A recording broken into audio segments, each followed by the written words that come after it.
শুধুমাত্র যেভাবে নদী ক্ষয়ের ফলে মানুষ ক্ষতিগ্রস্ত হচ্ছে সেটার জন্য এবং ঘাটার মাস্টার প্ল্যানের ব্যাপারে এটা হয়েছে।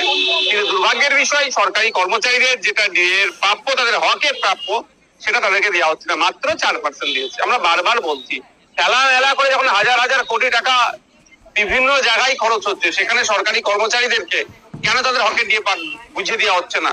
এই সরকার, এখন যারা সরকারে আছে, 2011 সালে আগে তারা অপোজিশনে ছিল, তখন তারা বলেছিলেন কেন্দ্রীয় সমাহারে যে সরকার দিয়ে দিতে পারে না তাদের সরকারে থাকা অনুচিত, ছেড়ে দেওয়া দরকার। তাহলে আজকে কেন দিতে পারছে না?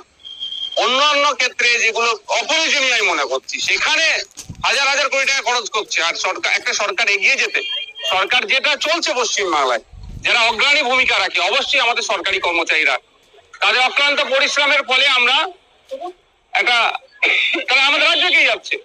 কিন্তু দুর্ভাগ্যের বিষয় তাদেরকে তাদের হকে পাইয়ে দেওয়া হচ্ছে না। আর বিভিন্ন ক্ষেত্রে যেগুলো এসেছে, বরাদ্দের পরিমাণ আপনি অনেক দেখবেন। মাইনরিটি ডেভেলপমেন্টের জন্য 5,600 কোটি টাকা, লাস্ট ইয়ারে ছিল 5,500 কোটি টাকা, তার আগের ফিনান্সিয়াল ইয়ারে ছিল আপনার প্রায় 5,000 কোটি টাকা। কিন্তু এন্ড অফ দ্য ইয়ার আপনি কি দেখবেন? তারা 14, 15, 16% খরচ হচ্ছে। লাভ কি হবে? ট্রাইবাল ডেভেলপমেন্টের জন্য দেখুন একইভাবে বরাদ্দের পরিমাণ শুনে জানটা ঠান্ডা হয়ে যাবে। এত টাকা দিচ্ছে আদিবাসীদের উন্নয়নের জন্য, কিন্তু আদিবাসীদের দুরবস্থা ঘোচানোর জন্য টাকা কিন্তু খরচ হয় না। টাকার পরিমাণ, বরাদ্দের পরিমাণ প্রচুর দেখাচ্ছেন হেলথ ডিপার্টমেন্টে। হেলথ সেক্টরে প্রায় গত বছর সম্ভবত 26,000 কোটি টাকা ছিল, কিন্তু দেখুন মানে এখনো সেই ফিনান্সিয়াল ইয়ার চলছে, স্যালাইন না থাকার জন্য গরিব মানুষ তার ট্রিটমেন্টের জন্য স্যালাইন তাকে বাইরে থেকে কিনতে হচ্ছে।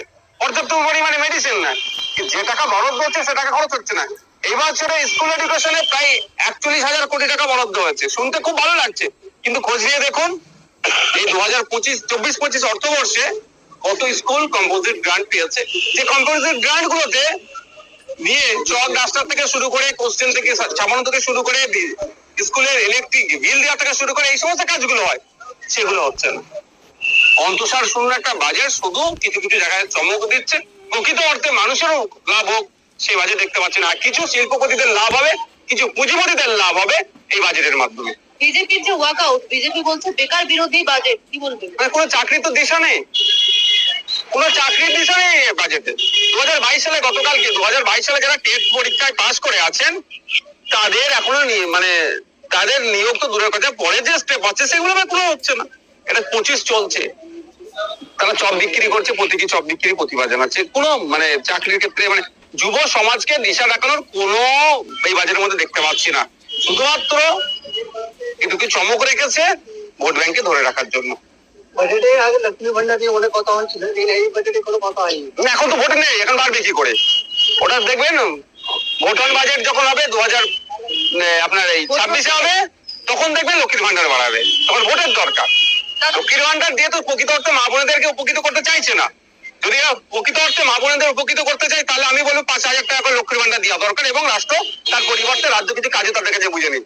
এখন ভোট নাই এই বছরটাতে, ওই জন্য এই বছরে লক্ষ্মীর ভান্ডার বাড়ছে না। সামনের বছরে ভোট থাকবে, লক্ষ্মীর ভান্ডার বেড়ে যাবে, দেখবেন। দাদা, মুখ্যমন্ত্রী বলছেন যে অন্য রাজ্য লক্ষ্মীর ভান্ডার প্রকল্প নকল করছে, অন্যদিকে শুভেন্দু অধিকারী বলেছেন যে বেহালা নকল করা হচ্ছে। দেখুন, নকল আসলের কিছু ব্যাপার নয়। যদি এটা কেউ কোনো রাজ্য নকল করে সেই রাজ্যের মা বোনেরা উপকৃত হয়, ভালো তো। আর খেলাটা কি আছে? লাডলি বেহানা বলুন আর লক্ষ্মীর ভান্ডার বলুন, প্রকৃত অর্থে যদি আমাদের বাড়ির লক্ষ্মীগুলো, আমাদের বাড়ির সরস্বতী গুলো, আমাদের বাড়ির ফতেমা গুলো কি প্রোটেক্ট থাকছে, সেটা আমাদের প্রথম দেখতে হবে। লাডলি বেহানা বলছেন, বেটি পড়াও বেটি বাঁচাও বলছেন, আর উত্তরপ্রদেশে দর্শন করে আগুন লাগিয়ে দিচ্ছে যে ওর পরিবারের লোকজন যারা আছে তারা গিয়ে কথা বলে তাদেরকে খুন করে দিচ্ছে। আর আমাদের রাজ্যে দেখুন, আমাদের বাড়ির মেয়ে তিলোত্তমাকে খুন করে কি করলো? তৈরি করে তাকে দাও করে দিল। ফলে এই লক্ষ্মীর ভান্ডার, লাডলি বেহানা, বেটি পড়াও বেটি বাঁচাও এই স্লোগান দিয়ে কিছু লাভ হবে না। মহিলাদের এম্পাওয়ার করতে গেলে মহিলাদেরকে স্বাধীনভাবে টাকার ব্যবস্থা করতে হবে। মহিলাদের দিকে যারা কোনো নজরে দেখবে, তাদের দলমত নির্বিশেষে তাদের বিরুদ্ধে কঠোর ব্যবস্থা নিতে হবে। 26 আগে লাস্ট বাজেট, 26-এ ভোট আগে লাস্ট বাজেট, এই বাজেটটা এটা ফুল বাজেট আছে, ভোট অন বাজেট হবে 26-এ, দেখতে পাবে। ফল কি পড়বে 26-এ ভোটে? দেখুন, শুধুমাত্র ফল পড়ার জন্য নয় বাজেট গুলো, কিন্তু আমরা এটা গুলিয়ে ফেলছি। এই সরকারের চিন্তা ভাবনা হচ্ছে ভোটমুখী বাজেট করা, কিন্তু এই সরকারের ভাবা দরকার বাংলা কিভাবে ভালো থাকবে। আজকে ডেটে প্রায় দেখুন 6,00,000 কোটি টাকা আমাদের ঋণ হয়ে গিয়েছে। ঋণের দায়টা তো আমাদের বাংলার মানুষের উপরে চাপছে। 1947 থেকে 2011 সেখানে প্রায় 2,00,000 কোটি টাকা ঋণ ছিল, আর এখন এই 2011 থেকে 2025 এখানে দাঁড়াচ্ছে 6,00,000 কোটি টাকা। তো ঋণটা বোঝাটা কে নিয়ে চলছে? বাংলার মানুষের বোঝা হয়ে যাচ্ছে।